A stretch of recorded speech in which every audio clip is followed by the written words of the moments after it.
To me, when you speak of vibrational energies, I think of frequencies. And is that what we're talking about here? My vibrations are in tune with bringing money my way. Is it the same frequency as someone else? In other words, does money have its own vibration, and all of us, when we're trying to manifest money, are on that same vibrational energy, or does money to me have a different vibration than it does for someone else? Well, money, or any subject in and of itself, has a frequency that goes all the way from the abundance of it to the absence of it. Okay. And even the word abundance is subjective. So it is unique. It is unique in the sense that you compete with no one for your money. Right. Because your experience causes you to offer your rocket of desire, and if there are trillions of people offering rockets of desire about money, the economy just expands. Right. What is interesting about economy is that billions of people and what they are living causes the asking, which causes the expansion of the economy. But then only those that are a vibrational match to it are the receivers of it. So the imbalance in the haves and have-nots comes from the alignment with the energy.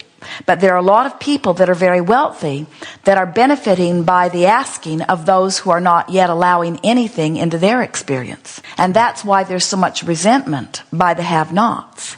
They can somehow feel that some of that should have been theirs, and it very well should have been, but they've got to find a way to let it in. When you're a vibrational match to abundance, it will find its way to you through the crack of least resistance. And so we think that it's not so much about the vibration of money that is the variable, it's the crack of least resistances that are the variable. So your allowing is the variable. Allowing it to come in. More than anything. How often I think about it in an attitude of appreciation, how much I worry about it. How much I worry about people who don't have it. In other words, it's the purifying or the clarifying of the way you feel about money that is the big distinction about how fast it comes and how much comes when it comes. Esther had an interesting experience as this last weekend they participated in a large conference in Las Vegas that Hay House was producing. And it's the first time that Jerry and Esther have done anything outside of the small gatherings that they've been doing on their own. And both of them had some reluctance about it because it was something that was unknown. It was different from what they're doing. And they had very little measure of control over the people who were coming, the setting up of the rooms, even the organizing of the sound systems. In other words, it was all being handled by someone outside of them. And so as the venue began to unfold, both of them began to see the positive aspects of it. And the reception of a large number of people to what they were hearing from Abraham was great fun for Jerry and Esther. And as they heard different keynote speakers singing the praises of Abraham, and different people in the audience began responding, Jerry and Esther began rethinking the scenario a little bit, because Esther had said, this is probably the only one we're going to do, or maybe another one that we've committed to, but it's sort of a lot of work and a lot of trouble, and I'm not sure I want to do it anyway. But as it began to unfold, Esther could feel that her experience in that exposure caused a clarifying of some desires that were not within her before. She actually felt the birthing of the desire happening right before her eyes. And then she said to Jerry, uh-oh, because she now knew, because she's been hearing us and she's been experiencing it from her own experience, you cannot take back a desire that has been born out of your experience. In other words, once a desire is launched, you have no choice but to get up to speed with it. So it's an interesting thing, this relationship with money, or this relationship with any desires. Once the desire has been born, you must come into alignment with it, because you can't take it back. Your experience birthed it. You've got to get up to speed with it. Okay. And so Esther said, I can see how people begin to see the world differently. The more exposure they have to the world, the more expansive their thoughts are. The more expansive their thoughts are, the more expansive they become. In other words, you just cannot hold yourself in one place. So there are endless frequencies relative to every subject. But the only frequencies that are of interest or importance to you are the vibrational relationships between the frequencies of your hatched desires and your in-the-moment offering. You can't even factor in or understand anybody else's frequency. Okay. I'd like to ask a question about your relationship with vibrational energy. How do you relate to it? I mean, you don't relate to it, I assume, in the same way we do, but obviously you're cognizant of vibrational energies. And do you launch rockets? We do, and we are part of the rockets that you launch. Okay. In other words, when you allow us to be focused within you, much of the inspiration you receive is part of our awareness. Humans, nothing that is physical can separate itself from that which is non-physical. We don't have solar plexus that we use to interpret the energy, but we are vibration, and we do have discernment, as does everything. It is this vibrational relativity that is the big factor that we want you to consider. In other words, we are so much that which we are, that if we were to deviate by your standards at all from it, we would feel it more than any emotion you have ever felt. In other words, the faster the energy moves, the more imperative the alignment is. And that really is what non-physical provides for humankind. We are so stable in our connection to Source, so much so that you could not separate that which you call Abraham from that which you call Source. Mm-hmm. You see. I'd like to ask one more quick question.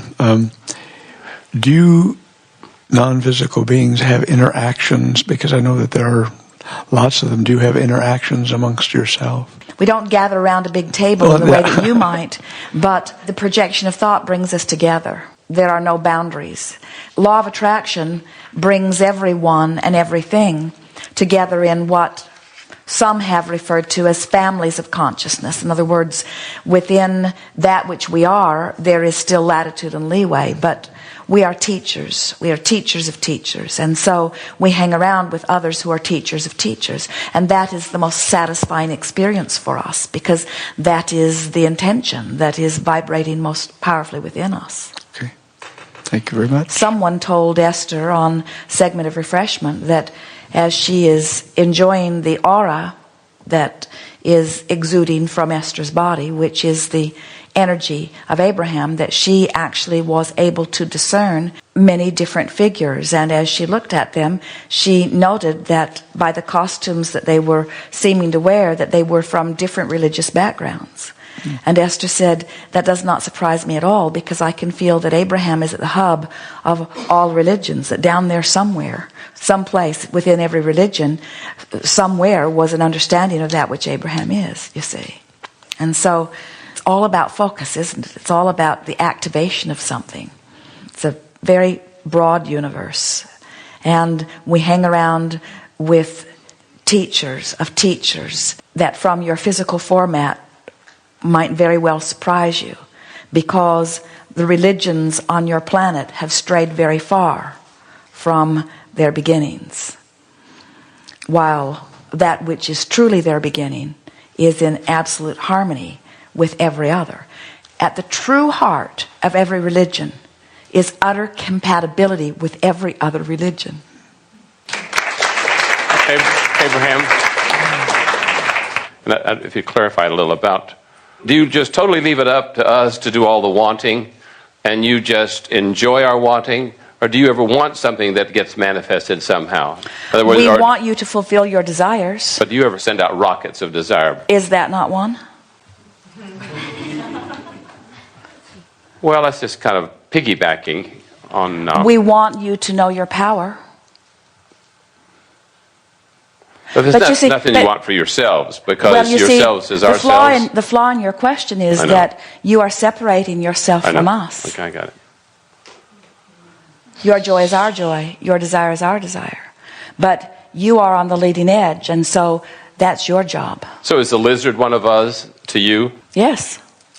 We are the inner being of the lizard. Okay. And the intention of the lizard is different from the intention of the human. So when the lizard is playing with the cat who isn't really playing with the lizard, are you... We've never seen a lizard play with a cat. They're not really playing? Okay, they look like they're playing. Okay, I think that answered my question. Thank you. You are source energy, and you are on the leading edge of thought. We are right there with you, and we are source energy. Therefore, we are on the leading edge of thought. And when you are, through your deliberate paying attention to the way you feel, coming into alignment with who you really are, then you and we are one, having a wonderful time. And that is the optimum experience. You letting you really be you, which means you are letting you be us. That is the optimum experience.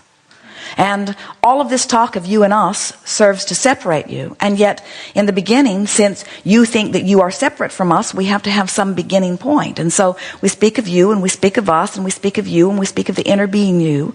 And then we talk about your compatibility, and then we talk about the vibrational relationship. But in talking about the vibrational relationship, which is necessary for you to have guidance, then we must help you to understand why there could be more than one perspective which has a relationship with another perspective. So that was sort of the point of our friend's question. What is that other part of me that has some sort of other relationship with life? And we say what it really is the here I am and where I be, and I'm extending myself into something more, and now there's a relationship between the more that I've extended myself in and the me that I be. So we were the you that you are before you were born into this body. And we were the we that extended ourselves into this physical time-space reality which became you. And now there's this relationship between the we that we always have been and the we that we have just become as we have been born into the body that you call you. It's just semantics, but you're beginning to get the sense of the relationship between you and you see. And so in time, maybe we can all stop talking about whether it's physical or non-physical, and we can just talk about joy. We can just talk about feeling good, and we can know the difference between whether we feel good or whether we do not feel good. And we can don that one perspective and stop comparing ourselves with anybody else, just benefit by the variety, and take the ingredients from the well-stocked kitchen and make the pie that pleases us and leave everybody else to make the pie that pleases them. And don't worry about the ingredients that they're putting in your pie. If you don't want to put it in your pie, don't put it in your pie. It's irrelevant to your pie. And then we can all live happily ever after in our variety. So are we something like the little fingertips out here that are sensitive to everything, and we get burnt and stickered and salved and so on and so forth and pleasured? And you're more like the elbow that's kind of calloused, that doesn't feel a lot of stuff. That's exactly what it's like, yes. You are like the astronaut on the end of the tether. Yeah. And we are like Cape Canaveral on the ground. We're secure. We have knowledge. We believe in the flight. We're not worried about the outcome. And you are out there on the raw and bleeding edge. Okay. And when you find vibrational alignment with that which we are, then there's no risk where you are either. Right. Your truck can roll over, and there's no problem. Right. Thank you. We've enjoyed this interaction immensely. It is wonderful to come together with those like you who are coming more clearly in every day to understanding who you are. Amplify your selfish nature. Hook up with the source that is really the true self of you. And then radiate that clarity and that love to anyone who is ready to receive it. And worry not about those who aren't up to speed with you, because they're up to speed with somebody, and law of attraction is matching them up. It's not your job to fix the world. It isn't broken anyway. It's not your job to improve your life. It isn't broken anyway. It is your desire to have expanded experience. And it is your desire to have a joyful experience. But there isn't anything that you are supposed to do. There is only that which this time-space reality inspires you to want to do. Come into harmony with your desires by making peace with where you are.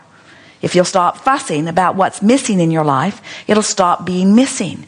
And if you start appreciating what you love in your life, more things like that will come. It's really quite easy. There is great love here for you.